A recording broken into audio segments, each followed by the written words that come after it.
This episode is sponsored by Cohesity. Cyber resilience isn't just about getting systems back online. It's about keeping your business operating when disruption strikes. That's the idea behind the Minimum Viable Company, or MVC, a trusted operating core for recovery. Cohesity built the MVC to help organizations identify the essential applications, data, people, and processes required to serve customers, maintain communication, protect revenue, and meet critical obligations. By restoring this trusted operating core first, organizations can reduce downtime, accelerate recovery, and maintain continuity while broader restoration efforts continue. It also provides a clear recovery target, enabling teams to focus resources where they will have the greatest business impact. Learn more at cohesity.com/resilience. That's cohesity.com/resilience. Cohesity, resilience everywhere. I used to live and work in Las Vegas. What a town that is. I'm so glad that I got out of there. It's like I had a hole in my pocket all the time and I could never find where it was. Anyway, I was playing craps one day. This is where you throw the dice. It's a big table. And this frail old man came up and he was playing too. And he was betting big. He was getting wild with his money, having a good time. And I was rolling the dice and he was making money off of my dice rolls. So he was liking me and we started chatting it up. But there was this dude behind him, a big guy. Not a muscular man, but a guy who probably loves cheeseburgers, if you know what I'm saying. And I asked him, hey, man, you want to get in on this game? I got a hot roll going. And he didn't say anything. And the old guy turns to me and he says, oh, don't mind him. He's my bodyguard. And I was like, oh, really? This guy is your bodyguard? And then the old man told me something that surprised me. He said, yeah, but I don't actually pay him to protect me if there's actually a fight. And I was like, what? You don't pay him to rescue you out of anything? No, I can't afford that kind of bodyguard. This guy just stands next to me, and if something goes down, he knows he doesn't need to step in. And I'm like, well, hold on a second. Why are you paying someone to stand next to you? And he said, to be my bodyguard. And I was like, no, but he's not guarding you, though. And the old man said, yeah, but no one knows that. Everyone sees him next to me, and they don't mess with me because he's there. And I was like, does that work? And he said, yep, I haven't been robbed yet. These are true stories from the dark side of the internet. I'm Jack Rhysider. This is Darknet Diaries.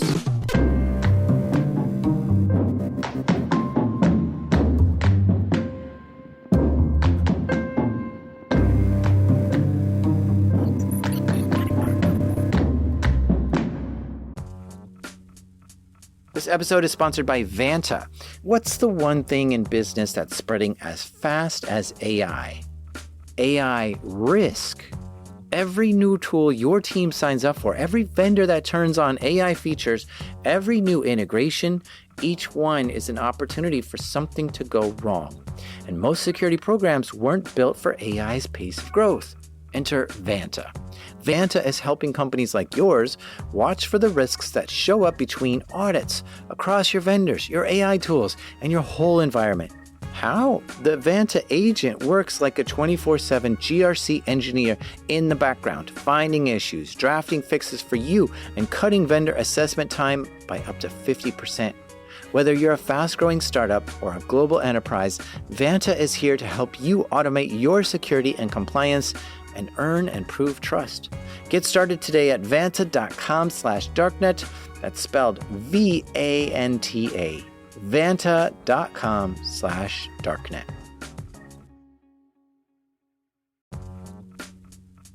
This episode is brought to you by Black Hills Information Security, trusted by the cybersecurity community for nearly 20 years. Need a pen test or 24/7 monitoring from their active SOC team? Or maybe you're ready for continuous pen testing to keep your systems battle ready. Black Hills InfoSec can take care of it all. And if you want to learn how they do it, check out Anti-Siphon Training. It's built for people who really want to hone their skills, from SOC analyst tools and methodologies to setting traps and running deception operations. AI is changing cybersecurity right now. Defenders use it, attackers use it, and that's why Anti-Siphon Training is hosting their free AI Security Summit on August 14th. Join experienced practitioners as they share practical lessons, real-world experiences, and insights into how AI is changing cybersecurity. And because you're one of my listeners, they've got a little something extra waiting for you at blackhillsinfosec.com/darknet. The website you need to go to is blackhillsinfosec.com/darknet. I think it was like 7 years ago at this point that I was told I need to get Chris Monteiro on this show and talk about what he found. So, of course, I slid into his DMs and acted all cool and stuff. Hey, man, I heard you're deep into the web. He's like, can't talk about it. Too sensitive right now. So I was like, okay. And I followed up a year later. But again, he didn't want to talk. And he's like, no, I'm done with that. I walked away from that. And then maybe like another 2 years after that, I asked him again. This time he's like, the police are investigating this. We're going to have to wait. Then I think another time he told me there are threats against him, so he needs to stay low for a while. And it's just been one of those stories that the longer it goes on, the more intrigued I am by it. And I really hoped one day I could talk with him. And now, Chris Monteiro is ready to talk after 7 years of waiting for him. And I can't wait to finally hear what he has found on the deep, dark web. Okay, I'm Chris Monteiro. I'm a cybersecurity professional. Up until now, the main thing I know about Chris is that he spends a lot of time on the dark net. Basically, the anonymous side of the internet that you need a special connection to get into. And this seems to be where Chris feels comfortable. Well, I wouldn't say I look that interested in it because I really try not to do it anymore. But back in 2015, 2016, I did a bit. I got very into things. As I'm sure you and your listeners know, one of the things the dark web's well known for is the darknet markets, where you can buy drugs and stolen data. And but there's also loads of urban legends and nonsense and scams out there. And so in 2015, 2016, I was really into writing for Wikipedia, writing definitions for what dark web means, what deep web means, what a history of darknet markets, how does it instigate with Tor, what are the police doing, what are the academics saying about the commerce, and ultimately about the scams. So there was a time where I was very into documenting cybercrime, which I don't recommend. I mean, there's crime, and then there's cybercrime, but then there's dark web cybercrime. And the stuff that happens over there, well, it all has this veil of secrecy, you know? And so the stories we hear that come out of there are a little bit more brutal and ugly than a normal cybercrime story. And trying to keep up with all the ugliness that goes on there, it's rough on your soul. I mean, starting out, okay, he was learning about the darknet drug marketplaces and how they worked, and he became an expert in that whole world. I went a bit too far, and as I was then, and today, I am a self-proclaimed expert on darknet markets and the dark web. I started debunking scams. There are many dark web scams, or there were people saying, there are secret fights to death between midgets. There are AIs which have escaped and will answer you anything. There are rooms you can go to and you can participate in live streamed murder in so-called red rooms. This is nonsense. This is all rubbish. But people don't care because it's so difficult to talk about cybercrime and the dark web that, people on YouTube and on the internet just make up shit for their own entertainment. And no one's interested in the real answers. So I found a niche where I was going to start writing about all of these fake phenomena in depth with as much citations and original research and aggregate of research as possible. And I did that. And one of the ones I covered, just one of many, was hiring a hitman on the dark web. Well, I thought to myself, I know how all this works. I know how reputation systems work with darknet markets. I know how escrow works. I know how the web of trust between the sites work and how you find them. So it should be very easy to find out if such a website is fake or real. And I was documenting them, and I found a slightly more sophisticated website, which again looked like a darknet market.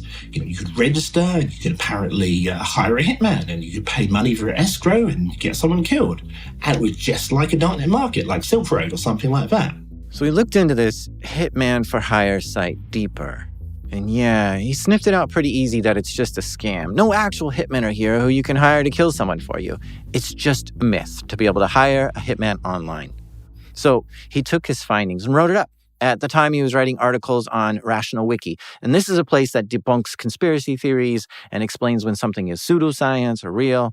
So he writes an article there saying, yeah, hitmen for hire sites on the dark web, they're all scams. Don't believe it. I had my Rational Wiki article vandalized by an IP in Romania, saying that, oh yes, the dark web hitman sites are scams, apart from Bessa Mafia, which is real. And like, what? You can't edit my wiki page. That's not cited stuff. You can't do that. And so it began. And that message was from the person we know as Yura. Okay, so this edit explicitly said the dark web hitman for hire site, Bessa Mafia, is not a scam. You can actually hire a hitman there. Well, this, of course, drew Chris's attention. Naturally, he goes there to investigate it further. He's never even heard of this site before, Bessa Mafia. Yes, Bessa Mafia is a hitman for hire site. This site is run by some organized criminal gangs. It's just like a real darknet market. You can't get scammed. There's mediation. And instead of buying drugs, you buy murder. And I spent a lot of time dealing with this. Yeah. So your first take on it, or even like your first day of looking at it, did you think this did look legitimate? No. Again, I had spent over a year at this time documenting the history of real darknet markets, darknet commerce, darknet navigation. I knew very easily that this website was a scam. There was plenty of tells beyond that. But again, I knew it was a scam. So I thought, whatever. I'll write a blog post about it. It's a bit interesting that someone's made a hitman for hire scam site, but they've actually make it look like a market and made it look real. So I wrote a blog post about it and saying how this website is fake and it has stock photographs on it and bad spelling and doesn't make sense. And there you go. I'd add it to my body of research on darknet scams. Job done. Was how I thought. The administrator of Bessa Mafia, his name is Yura, was quite interested in the reputation of his site. So much so that he paid people to promote the site, where there would be Reddit posts about the site, blogs being made, and other freelancers hired to just drum up business for the site. So if you Googled the site, you'd see all these positive reviews of the site. But then there was this one blog that Chris wrote about how that site specifically is a scam. So I had pissed off the site administrator. So he asked for a true and honest interview with me. He contacted me via my blog. And I said, sure. Why does a scammer want to interview me about, why his site is fake? What's that about? And yeah, we went back and forth. And he was saying his site is real. I would shut him down. He would counter with some flimsy evidence. I would unpick it. He would get aggressive. I would show that as a sign that he doesn't know what he's doing about. And he tried to pay me off. And this just escalated to the point. I'm like, yeah, this guy just digging himself a hole. This scammer is trying to persuade me that, at the time at least, authority on darknet scams, that his site's not a scam. It's not going to work. And yeah, so I published that whole exchange on my blog. I thought, that's all right, debunked another site, got some first-hand evidence, done some journalism even. And there we go, thought that'd be the end of it. This is when the narrator comes in and says, it wasn't. The site administrator, Yura, was not happy with this post and was on a mission to get Chris to remove it. And if an interview with him didn't persuade Chris, then they're going to have to take it to the next step. And if you think about it, what kind of persuasive tactics could a hitman for hire site try next? Yeah, you got it. Intimidation. The administrator hired someone to make a video to threaten Chris. And so Chris gets a message from someone with a link to a video, and Chris watches the video. It starts out on a piece of paper, and written on that piece of paper is Chris's blog's website, pirate.london. That's the website address. And then they burn the piece of paper. And then the camera changes to a car being set on fire and it's engulfed in flames. And like basically torching a car in order to intimidate me. So in order to say, look at us, we're real criminals, we have people in the field, we can trivially commit acts of violence, don't fuck with us. And I was very confused by this because this was a scammer. This was a scam site. There were no hitmen. There were no criminals, so I thought. It's just a scam to steal money. And now I'm getting a video of a burning car. And yeah, I would say, and then it got weird. Did it feel intimidating to you? Did you feel like, wait a minute, this is, maybe I should just back down from this whole thing? I mean, I was a bit intimidated. Yes, I was intimidated. But you bear in mind, at this time, I'm making myself really into the hobby of being the darknet scam debunker guy.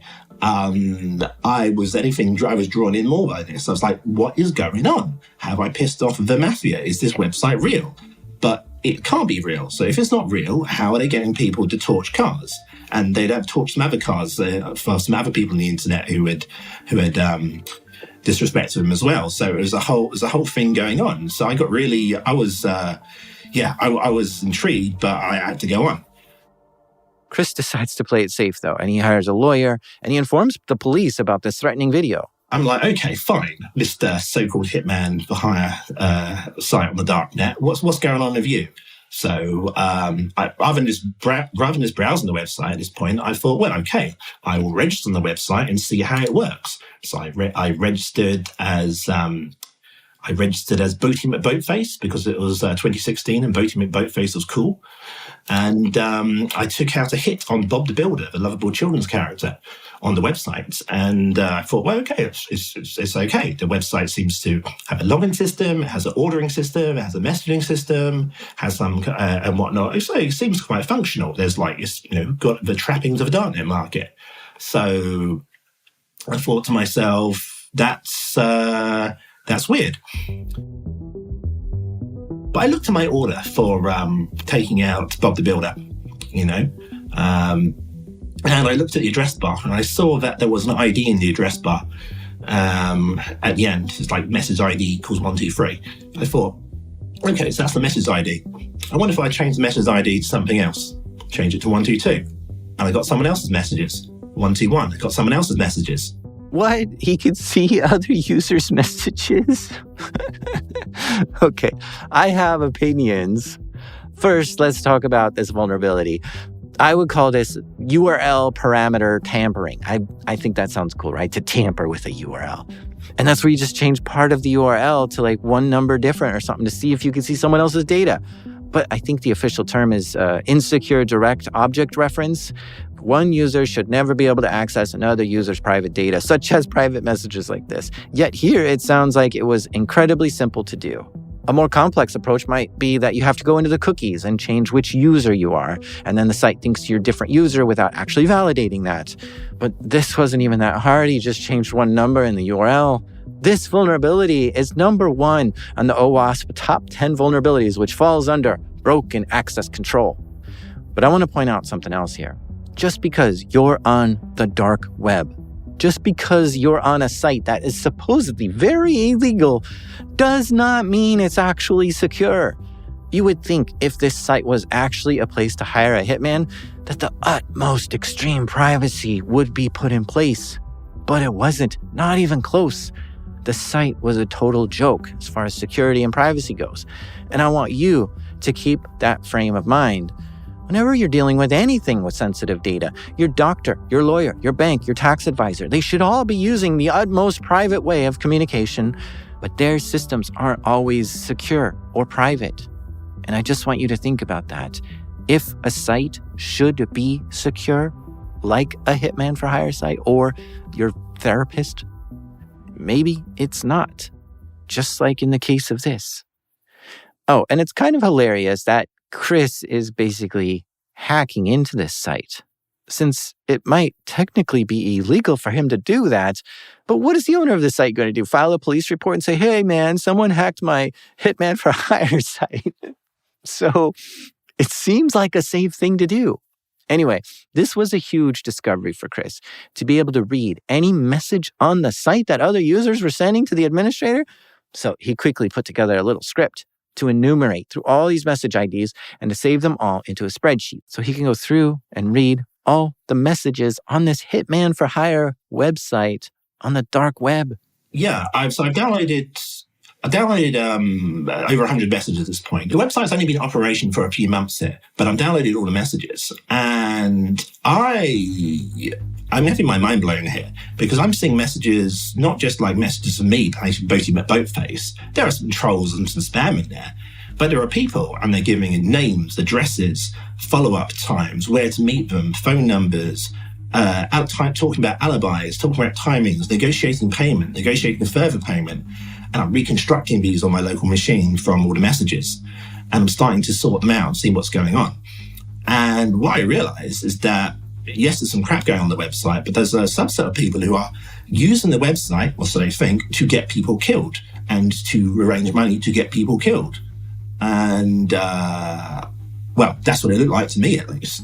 Whoa, hold on here. These messages are a bit alarming, haunting even. A user wants a certain person dead and lists their name, address, phone number, place they work, pictures of them, Facebook account, and how and when to do the murder so that this person has a good alibi? Not only that, but money is actually being sent to pay for this. This is chilling. I've mostly been completely unable and unwilling to engage in these cases emotionally because they are really bad. I mean, I'll quickly give a story of one case which is concluded in the news now. There is a case where someone paid $20,000 to kill, at the time, a 14-year-old boy in New Jersey.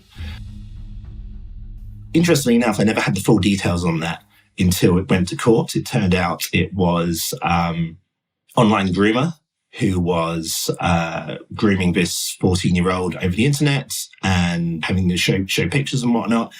And when he told his parents, the guy was like, oh shit, I'm going to get in trouble here. I better have him killed. So not only was this young boy abused, he was almost killed by this guy. An online groomer put a hit on his victim for telling his parents and then paid $20,000 to have this boy killed? Whoa. And Chris can see the Bitcoin wallet address in the chat messages and is confirming that, yeah, in fact, money did get sent to the site for this. This just got way more serious and went deeper than he realized. Chris was thinking about getting help from someone. I met Carl in, like late 2016 or so? Carl, how did that go? Yes, we met in late 2016, just before Christmas. Not a meeting that is easy to forget. It was in a pub in central London, and it was really busy and crowded. And I'd not met Chris before, and kind of mutual friends of ours had kind of put us in contact. And I was kind of roving around trying to write a book about power in the digital age, which sounds about as vague as it was at that point in my mind. Carl was looking for a good story and was interested to hear what Chris was working on. I'm Carl. I'm a writer and journalist. Carl and Chris talked. Carl was very interested in this, but Chris had a hard time making the connection in his head that the words written in those messages are from real people. I mean, he's in the business of debunking things online, you know? And you see so many threats online today. It's hard to put your finger on something and say, this is a real threat from a real person, but then ignoring so many other things. I mean, gosh, how many times have we all heard, Jack, if you come into the house one more time with mud on your shoes, I will kill you. All right, maybe it's just me, but you get my point. You hear threats to life all the time in our everyday language. But on top of that, the dark web is an anonymous place. So people really run their mouth on there thinking they're private and no one's ever going to know who it was. And so Chris wondered if these were real threats or not. And he made a good point. So at the end of the meeting, Carl had a clear idea of what to do next. I kind of concluded that there was no way that I could write about any of this until the police at least had investigated whatever it was they could investigate. So I think me and Chris have slightly different relationships to the police and thoughts about them, to put it mildly. And I'd spent some time embedded in a cybercrime investigations unit in a local police force in the UK, and I felt like I had a pretty good relationship with them and other police forces. And so I kind of broker a meeting between Chris and the National Crime Agency. So Chris goes to this meeting, but it's just weird from the get-go. Oh, yeah. So, Carl set me up this sort of super shady meeting with the National Crime Agency. I'm doing this clandestine meet here where I'm turning up to a location at the last minute, and I'm being followed, and, it was all very hush-hush, etc. But I had a successful meeting where I outlined what I had. I gave him a prioritized list of cases around the world, the sorts of money being paid, the jurisdictions involved and the seriousness, and said, look, I can't deal with this. This is, I'm just some bloke, Can you please investigate these what looks like attempted murders around the world, or at least the ones in the US or in Europe where I expect you have some success? And the meeting was successful. They said, great, yes, this is brilliant. This is exactly the sort of thing we're looking for. We'll be in touch. And, I have no reason to doubt the words of the people who I met. I think they would have probably got around to doing something eventually, and which would be nice. But circumstances conspired otherwise. One of the people who's using the website back in 2016 goes under the username DogDayGod, was trying to get someone called Amy Allwine killed. Amy Allwine lived in Minnesota. And somehow the FBI got the private messages that were from the Bessa Mafia website and started investigating this. The FBI had information that someone put a hit out for Amy Allwine, so they paid her a visit. And when they arrived, both her and her husband were home, and they sat them both down to explain the situation. This hitman for hire website, Bessa Mafia, someone has paid them $12,000 to have you killed. And she was shocked and had no idea who was doing such a thing. Well, it was her husband who paid to have her killed. The very man who was in the room when the FBI was telling her that someone is threatening to kill you. The FBI didn't question the husband at all. They just notified them both and left. Her husband, Stephen Allwine, who was a deacon at his church, went on the darknet, bought some scopolamine, which causes a person to become very disoriented, and gave her a huge dose of it, and then shot her and killed her. He then tried to stage the whole thing to look like a suicide. And then when Amy, and I think this is the clearest evidence that they really weren't investigating this. When Amy was reported to the police as having committed suicide, and Stephen Allwine phoned the police and said, my wife shot herself, the investigating officer had no background, didn't know that this order existed, didn't know, I think, that Amy had been warned, and almost closed the scene down. Like, he went to the house and he was about to declare it a suicide and about to close down the crime scene. And it was only at the last minute he paused, felt like something was wrong, and then decided to get the luminol out, so a substance that allows him to see cleaned up blood, and then realised the house was full of it and that Amy had been moved. And then scopolamine was found in her blood, and basically a whole tumble of additional evidence that suggested that she had been drugged and then murdered. I mean, can you imagine how differently you would investigate a suicide if you knew that someone had paid to have this lady killed? But the FBI never informed the local police when they did their investigation. And even after all that, they had a hard time finding evidence that Stephen, her husband, is who killed her. It was only after they looked at his computer and found his Bitcoin wallet was in fact the one that sent the money to the website. And of course, the defense attorney was trying to say, well, you only know about that transaction because you illegally hacked into the messages of that website, so that should not be admissible to the court. Stephen Allwine was eventually convicted of first-degree murder and is currently serving life without parole. It was a tragic and awful event that the FBI bungled big time. But it gets worse. The FBI were like, man, what is this Bessa Mafia site? What is going on there? Who's running that? And they wanted to take it down. The FBI jumped into action, and they Googled the website, And I still just have an ongoing feud with the guy behind the website, Yura. He's paying a guy in India to write shitty blogs about me. He's adding my name to the metadata on the website. He's really looking to drag my name through the mud for criticizing his website. But I don't care. Because, who's going to believe that I'm running a website? I'm a person. I use my own name. I have a blog. I have a job. I live in London. I'm not running some secret murder hire for website. You know, what sort of person would think that? Turns out the FBI thought that. And between the FBI, they liaised with the National Crime Agency in the UK. And within literally, I think it's a case of hours or days of this being processed by the FBI, the NCA were breaking down my door and arresting me for running this murder for hire website. Chris was able to get out of his arrest, but it did affect him. Clearly, this Euro guy is doing a lot of work to get Chris to shut up about this website and is willing to frame him or get him arrested. Investigating this site was becoming too much of a burden. I did take the opportunity to quit. As having one's door broken down and being arrested for something, which doesn't seem to be real wood. I'm like, I'm out of this shit. I'm done. They've handed all my information to police. I'm like, job done. Never want to hear about the website again.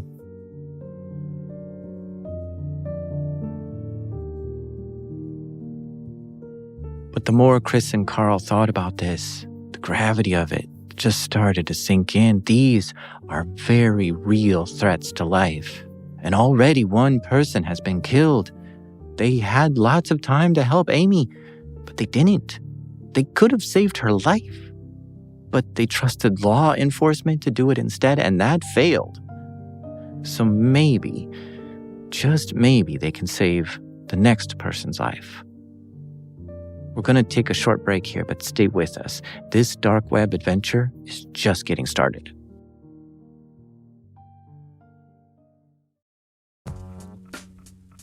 This episode is sponsored by Delete Me. Have you ever thought, I should really be doing something to protect myself from stalkers, scammers, and hackers, but you're not sure what? Here's what you should do. Go to www.joindeleteme.com/darknetdiaries and enter code DD20 and you'll get 20% off Delete Me. And a few years ago I signed up and Delete Me got busy scouring the internet for my name and gave me reports on what they found and deleted stuff. Take control of your data and keep your private life private by signing up for Delete Me. Now at a special discount for my listeners, get 20% off your Delete Me plan when you go to www.joindeleteme.com/darknetdiaries and use promo code DD20 at checkout. The only way to get 20% off is to go to www.joindeleteme.com/darknetdiaries and enter code DD20 at checkout. That's www.joindeleteme.com/darknetdiaries, code DD20. The police weren't completely incompetent. Carl and Chris gave the police all the messages that they found on the site, and this did lead the police to be able to find people who were planning murders.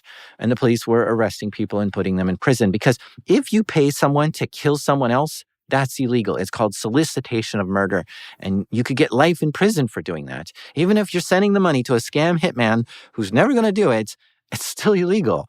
In fact, someone who got arrested in Spain tried to give that exact defense. They were saying, this whole website was fake, so my client should not be in trouble, but they still got put in prison. Well, the initial idea was that me and Chris would do a short, sharp, nice, quick, kind of 8-week-long retrospective looking at the assassination market, which if I'm by far the least brave person talking right now, and I'm like really not drawn to this sort of stuff. And quite a lot of my kind of instinct was telling me not to go back into this world, and I'd only dip my toe in, like nothing like Chris.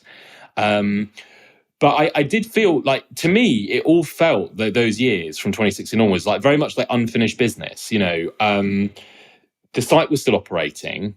The person running the site was still making money from it. And Amy Allwine had been killed. Suddenly, Chris kind of brings us into a Zoom call And then it tells us this kind of fateful discovery that he's consistently in. He's beginning to scrape these kill orders, and that the site is, and that we're essentially going to be receiving them in near real time. And that was then the beginning of the kill list. Kill List is an amazing podcast that Carl made, which pretty much starts at this point right here. With new kill orders coming in, what should they be doing about this? Chris is the dark web hacker. Carl is the investigator. Ultimately, I was able to access the administration page on the website. So this is the page the administrator uses to correspond with the users of the website and to scam them. So that page can see everything on the site. There were some other pages as well, like pages that showed payments and so on and so forth. So once I've discovered these through technical means, I basically have a small cron job. I'm pulling them down fully as is. I'm actually then building parsers to parse them into constituent components, put them into a database, and ultimately I'm building a web front end to categorize, browse, and report on each of these cases and annotate them all. Which today I have, literally have it in one of my window to the right hand side now. I have my hitman analysis website where I have all the cases in there, categorized by harm, by fraud, by country, by personal information, annotated with Facebook links, address links, phone numbers, etc. So, but I was able to focus on getting the data legible, clean, and comprehensive, and handing this over to Carl and the podcast team. So that was a good division of labor. So I had technical tasks, and Carl and the team had to deal with everything else. We went to the police again, the Metropolitan Police. They did believe us, but there were no UK cases. They basically decided that because there were no UK cases, it wasn't their problem. And they disclosed this kind of initial tranche of orders that Chris had compiled and handed over to us to Interpol. And we thought about that for a while and thought that this is very likely to lead to additional bungled police investigations or no investigations at all. They won't know who we are, the police. We won't know who the investigating officers are. There'll be no way for us to exchange information, and it will very likely lead to police officers kind of in the same way that had happened with Amy Allwine, maybe receiving some kind of warning, maybe making contact, but not in any kind of position to effectively investigate, much less gather the evidence they need to actually get someone into a courtroom. Chris would read through these kill orders and sometimes try to figure out who it was that made the kill order. So often they'll approach with some brief information saying, hey, can you do this sort of service in my location? And the answer is always, of course, yes, we have hitmen around the world. They can do it within 1 week. That's always the answer because it's a scam. And then they usually say, then there might be some more information like, oh yeah, well, I'm thinking of having something special. Can you give a message? Can you, in this case, do kidnapping? Can you, say something like that? And the answer was yes, we can do that. Often it's followed up by, here's the initial order, here's a name, the address, the social media, the car they drive, etc., where they work, where they can be found. Often they give a bit of information about why they want the person killed, which usually gives them away. Like, oh, this person should return to their husband. It's like, yeah, I wonder who posted that order. Or this person should be given a message, that's for being a cheater. It's like, ooh, I wonder who that person could be. They do that has to happen sometimes. And after the order, there's further negotiations, and there's always a price. How much is it? Oh, it's always usually $5,000, $10,000. But it's, depending on how much money they have. Sometimes there's a negotiation about, oh, how can you make sure you don't take the money and run? And they say, oh, no, you can't take the money and run because we have an escrow system. And if the hitman were to take the money, we wouldn't give would take the money and not do killing. We wouldn't give them the money. So that way you are safe. But of course, the escrow system is designed to stop you from a hypothetical hitman scamming you, like you would a darknet drug vendor scamming you. It doesn't protect you from the site itself being a scam. And then he even has like dedicated third-party escrow sites which are independent, or apparently independent, where you can go to this independent site and you can broker your illegal transaction, and a further broker can handle this for you. It's all run by him, of course, and of course he directs everyone to use this independent website, and it all uses the same back end. And then you go say, I've put my money in the escrow system, and they say, oh, I see, we have unlocked this, we're now going to send a hitman. But then, of course, what happens is, oh, actually, it turns out you need a higher class of hitman, or you need to pay more, or the hitman went there but they failed, so you need to pay more money, or it turns out you need, this is more complicated, so you need to pay more money, and this is how it goes down in general. Chris would sometimes be able to identify who put the kill order in, because it might say something like, it's my wife who I want killed or something, and then they have the wife's information in the kill order to easily figure out who did this. So they decide to try to phone up the targets to see if they can warn them. But the FBI mishap with Amy Allwine was top of their mind. What if they call up someone and the person who's trying to kill them answers the phone or is listening in, and it just escalates the whole thing and they get someone killed? The plan was to try to call the person, but then get them alone so that they can tell them this information in private. But man, how do you call someone out of the blue and try to get them to listen to the information you have, but they need to be alone first before you're going to tell them? It sounds impossible to deal with. But Carl gave it a try. No, I don't want any information. I'm trying to give you information. No, I don't care. I'm sorry. Okay, well, thanks for your time anyway. Do give me a phone back if you'd like more information. And then he tried again. Would we be able to arrange a time to be able to talk to you at greater length about that? No, thank you. Okay. So you don't... Carl was extremely nervous on these calls. He's got the target on the phone, which is hard to begin with, but he's trying to be as sensitive as possible to avoid any further harm.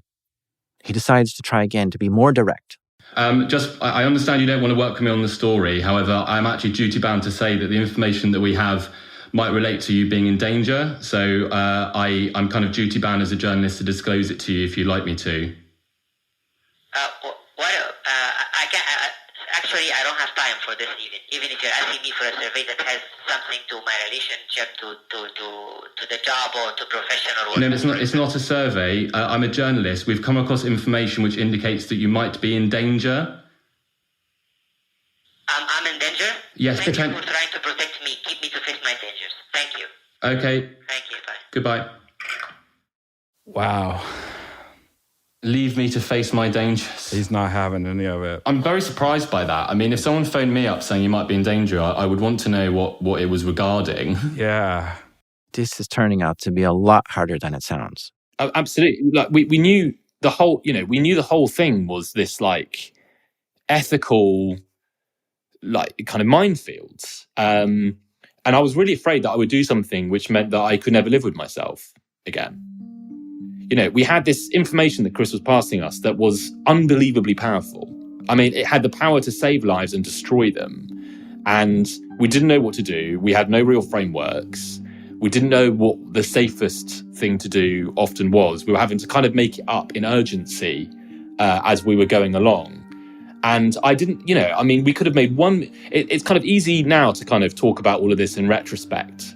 But at the time, you don't know what's going to happen. You don't know that this call's going to turn out okay, or that person's going to be okay. And every single time I made that call, and remember, 9 times out of 10, they just hung the phone up on me, or they wouldn't talk, or it'd be a wrong number, or something like that. But every single time I dialed that number, I'd be having to work myself up into this.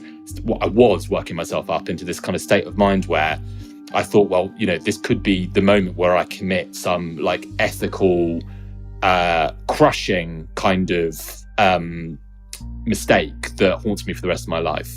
I think it's at this point where I was listening to the kill list that I was happy that Chris was working with Carl on this story. Like I said, I was tracking what he was working on and hoping we could talk. And I was tapping him on the shoulder again and again for years, trying to get him to tell me the story. But man, Carl is an amazing journalist, and he has a whole team, and seemingly like he has connections all over the world to try to do something about this. And I wouldn't have done even half as good of a job as what he did on Kill List. It's truly an amazing podcast. As we're doing all this, making this extremely significant decision to contact the people on the kill list directly, we're increasingly actually not really behaving like journalists anymore. Like, journalists don't normally step into stories like that. They don't normally contact victims and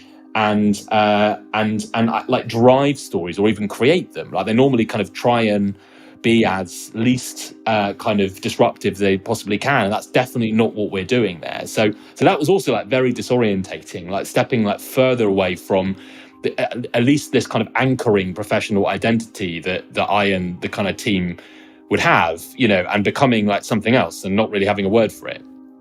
Oh, you know, there's a word for it, Carl. You don't want to say it. Well, if you're going to say vigilante, yes, then I don't think we were ever a vigilante, because we were desperately trying to get the police to step in, like not replace them. At least I was.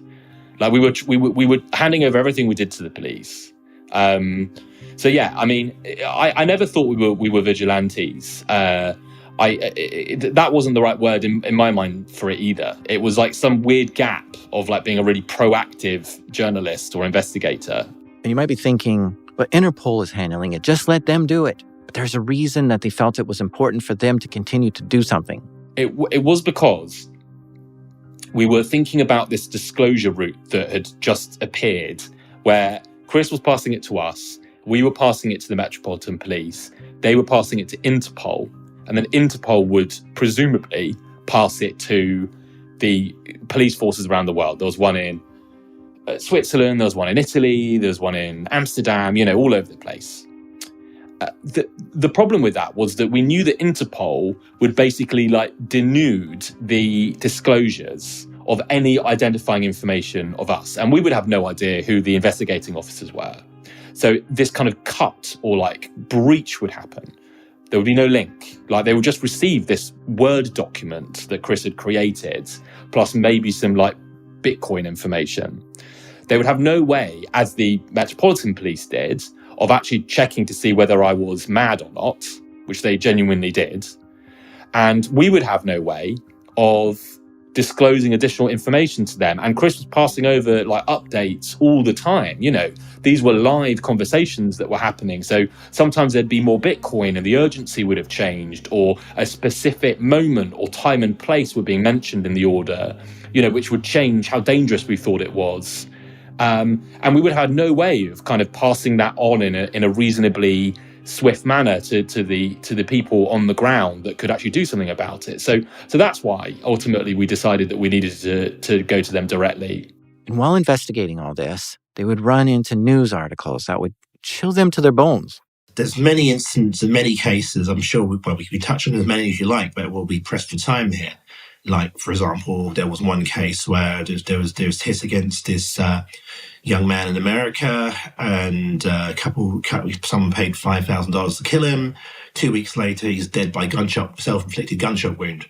You know, was there insurance involved? Was there foul play? It's hard to say.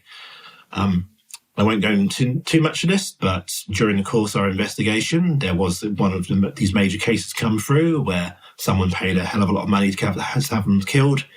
And again, within weeks, that person was killed. With information like that, plus all the rest information, which always gives the hideous backstories on people's story of stalking, of drugging, of coercive behavior, or marital breakdown, of relationship breakdown, of people sending death threats, people putting hidden cameras, people, you know, really ruining lives. We realized that it's really horrific, this stuff. And I just happen to have this sneak peek into the worst of it, as does Carl. And it's very, very hard to digest. And all this just adds a level of urgency to it all. So I phoned maybe a dozen people, maybe 24 over about the course of about a week, maybe a bit longer. And it is dramatically unsuccessful. Everyone thinks I'm a scammer. Oh, Carl, don't say that. I know it is. It really is. I mean, like, it doesn't work. Everyone thinks I'm a scammer. It turns out we were solving the wrong problem. So we thought the problem was going to be how to reach them safely over the phone, how to disclose in a way that wasn't going to like crater them psychologically. The actual problem was that no one was going to believe me. And so people hang up, they phone back like with their friends and they prank me and they pretend it's a big joke. More often than not, they literally just don't pick up the phone, though. This is in the middle of COVID, remember? So people are kind of getting scam calls all the time. And so we change up what we do and we decide to send out local journalists on the ground to physically go and try to reach the people that were on the list. And that really changes things. So it's only then really that we begin to make meaningful contact, reach people, be believed, and begin to kind of develop the next phase in the kill list, really, which is talking to them, supporting them, and working with the police to try and find out who put them on the list. The podcast Kill List does an amazing job of documenting their adventure, calling people, talking with police, going to houses, talking with Yura even. It's a wild adventure, and you really should go and listen to it. But one person in particular that they contacted stuck with me. They discovered that there's this guy named Ron Ilg who paid for the murder of his wife in Spokane, Washington. Okay, yeah. So obviously, I'm the first person to see this, and I actually worked out his identity because this guy is a neonatal surgeon. He's literally a surgeon for babies. He's also looking to break the hands of a surgeon, and it's like, and he's paying something upward of $50,000 for this. He's got like multiple step plans of when the kidnapping should take place and taking photographs of it and how she should be made brainwashed and how she should be broken and where she should be taken to and how he'll get to see the information about this whilst remaining at a distance. It's I don't usually use this word, but it's sick and it's messed up. And in his mind, when he paid that $50,000, it's very much real. He was going to do this.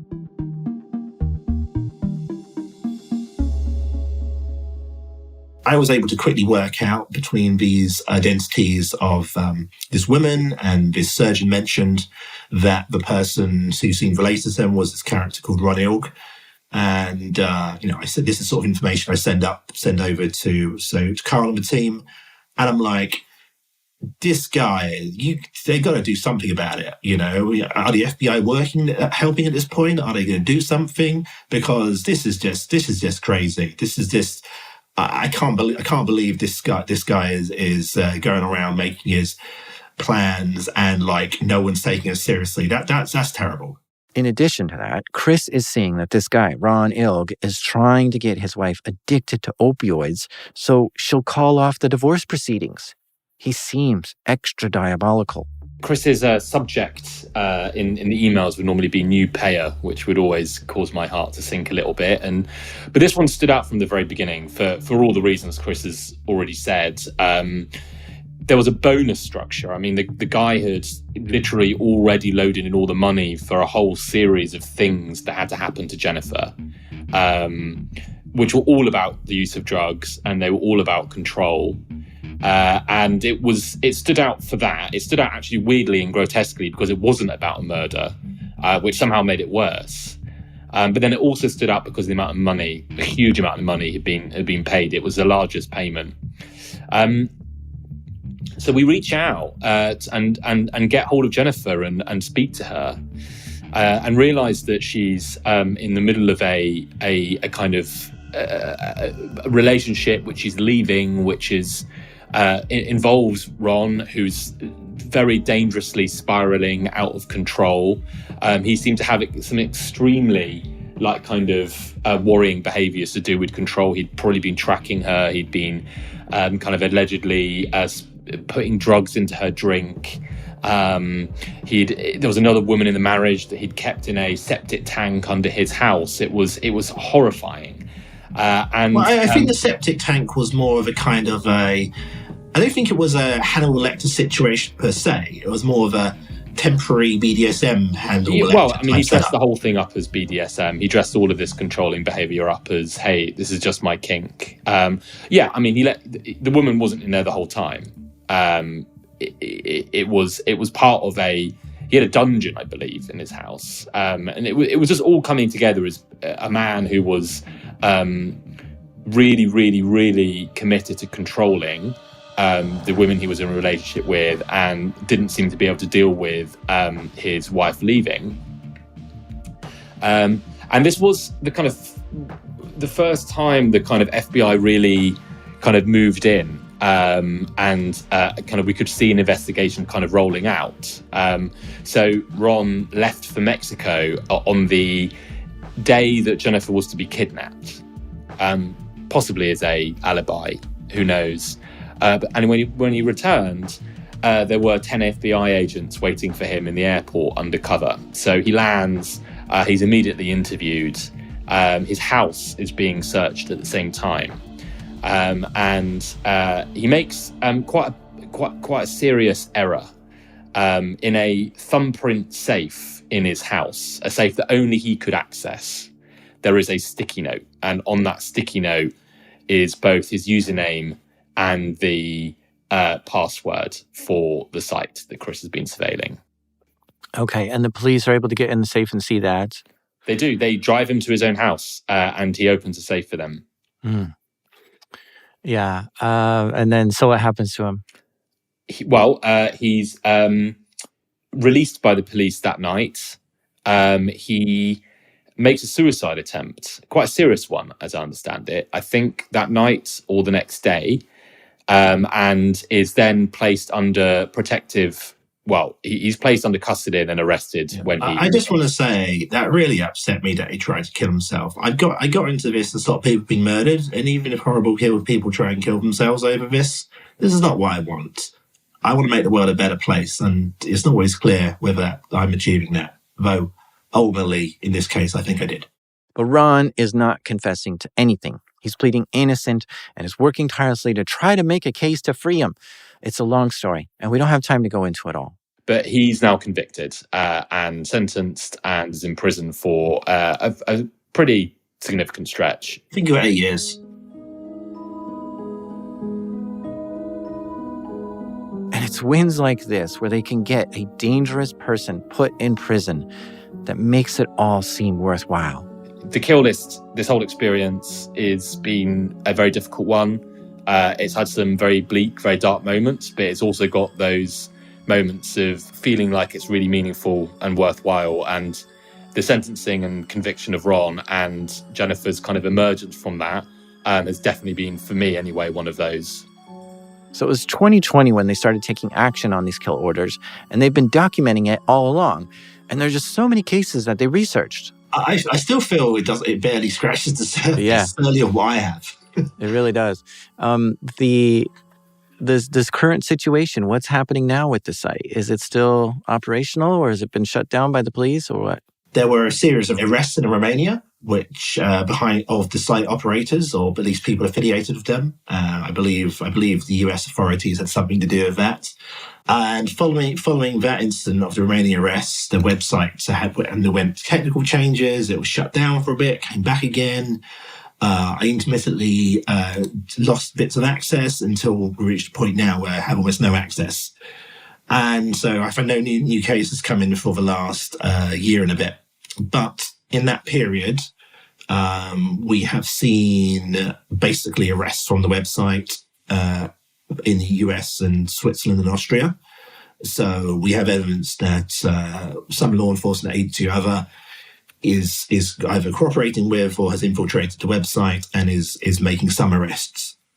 Of the people who run the website? No, people using the website. The website continues to operate, and for all I know, continues to scam people out of money and continues to enrich Romanian scammers. You talked to the admin of the site over chat. What is the reason why they run this or do this? He's just a scammer. I believe he used to be a carder, someone who deals with stolen financial data and whatnot, and was familiar with darknet scams. And, he told me that he saw a niche for doing believable darknet scams.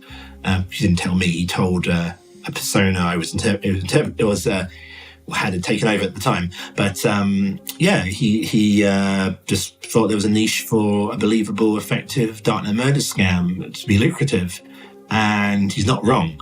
There are some other sites out there doing this, but I believe he's the most successful financially, the most search engine optimized, has the highest traffic, the highest number of users. And considering he's been at this since 2016 and dealing with money in Bitcoin, he will be a multi-millionaire by now. And, here's me going along, basically with like legal fees and doing this in my evenings. And it's not really, it's been hard to keep it up. But yeah, it's still going on. And, people say, oh, but, what if you get him? What if you get him? Won't it be over? I'm like, no, it won't be over, because I've been on the website for years. They delete the messages as they go along. So you seize the website, you don't get years back of messages. You get very little. I'm the only one of the year's worth of messages. So unfortunately, there's going to be no end to it in terms of the website getting shut down. For me, this is only over when I've actioned the remainder of the kill list. The way that dark web websites work is that they're designed to be private. Like, you can't tell where the website is hosted or where it is in the world. So you really need to wait for the website administrator to screw up and reveal something about themselves in order to take the thing down. So the whole time, the only thing they can do is just keep blogging and podcasting and publishing articles about the site being a scam. But there was no way for them, or even the police, to take this website down, since they don't have enough information to know who's running it or where it's hosted. Well, I think the story profoundly changed the lives of all of the people that were involved, like me, Chris, Caroline, everyone. It did everything. I mean, it was and is like the most, for me anyway, by far the kind of most important, meaningful, worrying, sometimes isolated and disgustingly urgent work that I've ever found myself having to do. And it started a thing back then in 2020, which is still going now. Like, people are still going through court cases. People are still in danger. It's the most important thing I'll ever work on, I'm sure. And I really, really hope, actually, that I don't have to do anything like this ever again. Chris has lost access to the private messages on the site in 2023, which means they haven't seen any new kill orders come in since then, which for Carl, at least, means he's stepped away from investigating more cases. But Chris still feels there's old kill orders that are still worth looking into. So he continues to make it his duty to investigate every single person who's on the list. Again, I don't think people believe that I'm still doing this by myself. They'd rather believe some comforting truth that no one uses these websites, or it's all in hand and nothing can be done. But that's not the case at all. There are people being murdered on the list right now who I haven't got to in time. There's probably dozens of people on the list who are dead, and of those, half of them I could have saved. And I feel like people need to know this. And I don't know. I would like some support in this, but it's a difficult position I'm still in. To date, they have seen over 900 people show up on the kill list, and they've taken action on hundreds of them. And for the most part, Chris does it alone now. He sometimes hires private investigators to help him, but that's expensive. And since his work leads to more arrests than if the police simply handled it by themselves, it uniquely positions him to do good in the world. And he's a bit disappointed that there aren't more journalists or police that are taking him seriously, that want to work with him to help him. But since he knows lives are at stake here, and he has all kinds of information on them, he can't simply ignore it and walk away.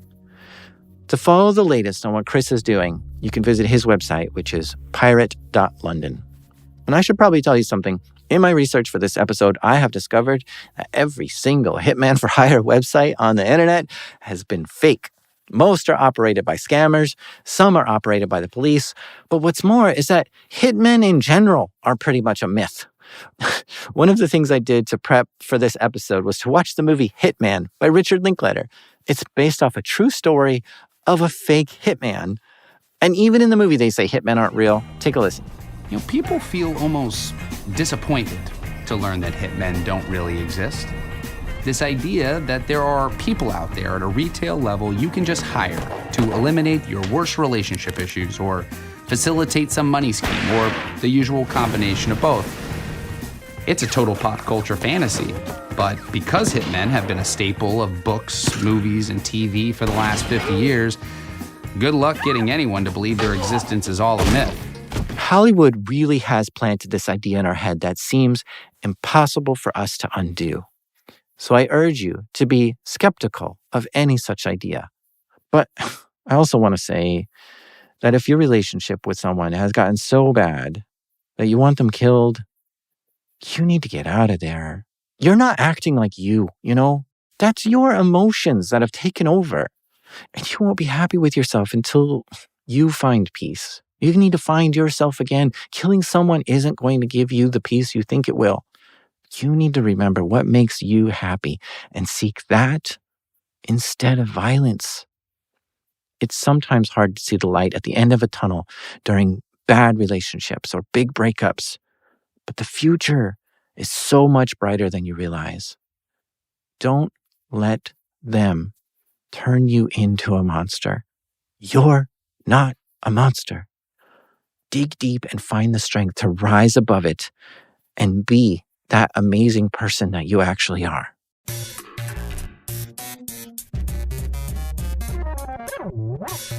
A big thank you to Chris Monteiro and Carl Miller for sharing this incredible story with us. I highly urge you to go find and listen to their podcast, Kill List. The phone calls with the victims are incredible. There's one lady that they call up and they tell her, hey, your life might be in danger. And she just laughs and she's like, oh, it's probably my husband, but don't worry, he'd never harm me.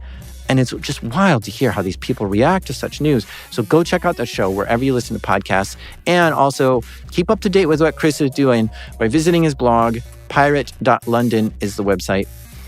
And hey, if you want to listen to this show ad-free, or if you want bonus episodes, I've got 11 bonus episodes now available for you to listen to right now. All you got to do is go to plus.darknetdiaries.com. That's plus.darknetdiaries.com. This episode is created by me, the Neon Spectre, Jack Resider. Our editor is the Glitch Guy, Tristan Ledger. Sound design by the executable Andrew Merriweather. Mixing by Proximity Sound. Our intro music is by the mysterious Breakmaster Cylinder. My computer is so broke, it ran out of cash. This is Darknet Diaries.